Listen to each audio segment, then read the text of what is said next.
लेकिन इसके पहले जवाब देना होगा पूछने वालों को। किसकी सरकार ने पीओके पर पाकिस्तान को कब्जा करने का अवसर दिया? जवाब साफ है, जवाब साफ है। जब भी मैं नेहरू जी की चर्चा करता हूं तो कांग्रेस और उसका पूरा इकोसिस्टम बिलबिला जाता है, पता नहीं क्या है। आदरणीय अध्यक्ष जी, हम एक शेर सुना करते थे, मुझे ज्यादा इसका ज्ञान तो नहीं है लेकिन सुनते थे। लम्हों ने खता की और सदियों ने सजा पाई। आजादी के बाद से ही जो फैसले लिए गए उनकी सजा आज तक देश भुगत रहा है।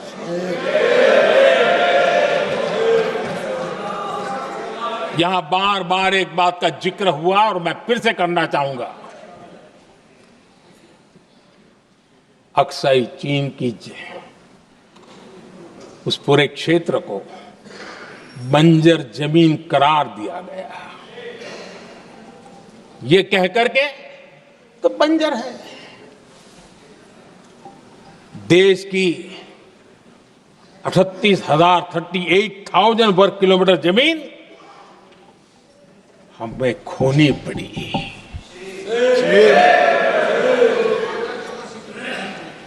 आदरणीय अध्यक्ष जी, मैं जानता हूं मेरी कुछ बातें चुभने वाली है। 1962 और 1963 के बीच कांग्रेस के नेता जम्मू कश्मीर के पूंछ, उरी, नीलम वैली और किशनगंगा को छोड़ देने का प्रस्ताव रख रहे थे। भारत की भूमि, आदरणीय अध्यक्ष जी, और वो भी लाइन ऑफ पीस के नाम पर किया जा रहा था। 1966 रण ऑफ कच्छ पर इन्हीं लोगों ने मध्यस्थता स्वीकार की। ये था उनका राष्ट्रीय सुरक्षा का विजन। एक बार फिर उन्होंने भारत का करीब 800 वर्ग किलोमीटर क्षेत्र पाकिस्तान को सौंप दिया, जिसमें छड़बेट भी शामिल है, कि कहीं उसको छड़ा बेट भी कहते हैं। 1965 की जंग में हाजीपीर पास को हमारी सेना ने वापस जीत लिया था, लेकिन कांग्रेस ने उसे फिर लौटा दिया।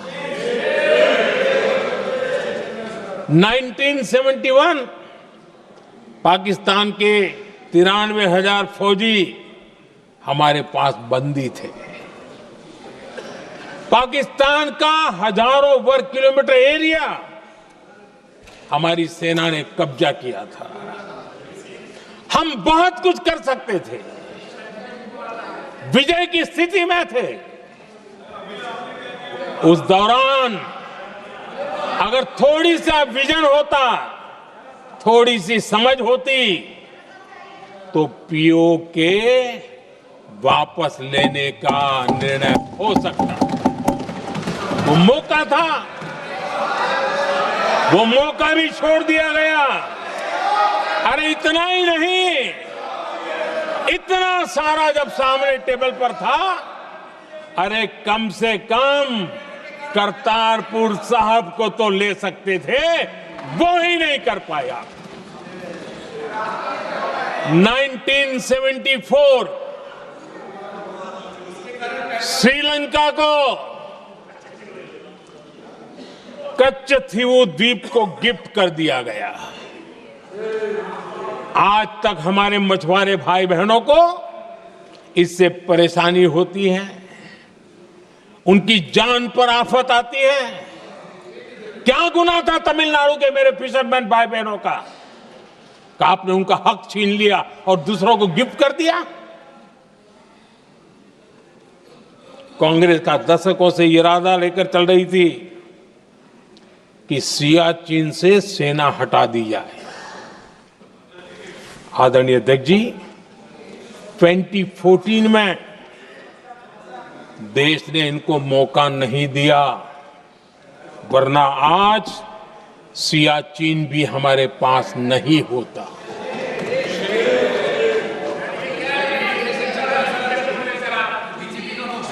आदरणीय अध्यक्ष जी, आजकल कांग्रेस के जो लोग हमें डिप्लोमेसी का पाठ पढ़ा रहे हैं, मैं उन्हें उनकी डिप्लोमेसी याद दिलाना चाहता हूं ताकि उनको भी कुछ याद रहे, पता चले। 26/11 जैसे भयंकर हमले के बाद बहुत बड़ा आतंकी हमला था। कांग्रेस का पाकिस्तान से प्रेम नहीं रुका। इतनी बड़ी घटना 26/11 की हुई थी। विदेशी दबाव में हमले के कुछ हफ्तों के भीतर ही कांग्रेस सरकार ने पाकिस्तान से बातचीत शुरू कर दी। आदरणीय अध्यक्ष जी, कांग्रेस सरकार ने 26/11 की इतनी बड़ी घटना के बाद भी एक भी डिप्लोमेट को भारत से बाहर निकालने की हिम्मत नहीं की। छोड़ो इधर, एक वीजा तक कैंसिल नहीं किया, एक वीजा तक कैंसिल नहीं कर पाए थे। देश पर पाकिस्तानी स्पॉन्सर बड़े बड़े हमले होते गए, लेकिन यूपीए सरकार ने पाकिस्तान को मोस्ट फेवर्ड नेशन का दर्जा देकर रखा था। वो कभी वापस नहीं लिया था। एक तरफ देश मुंबई के हमले का ये न्याय मांग रहा था, दूसरी तरफ कांग्रेस पाकिस्तान के साथ व्यापार करने में लगी थी।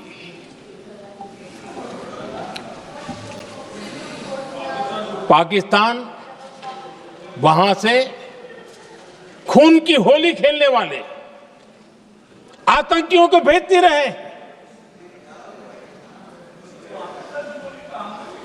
और कांग्रेस यहां अमन की आश के मुशायरे किया करती थी। मुशायरे होते थे। हमने आतंकवाद और अमन की आस का ये वन वे ट्रैफिक बंद कर दिया।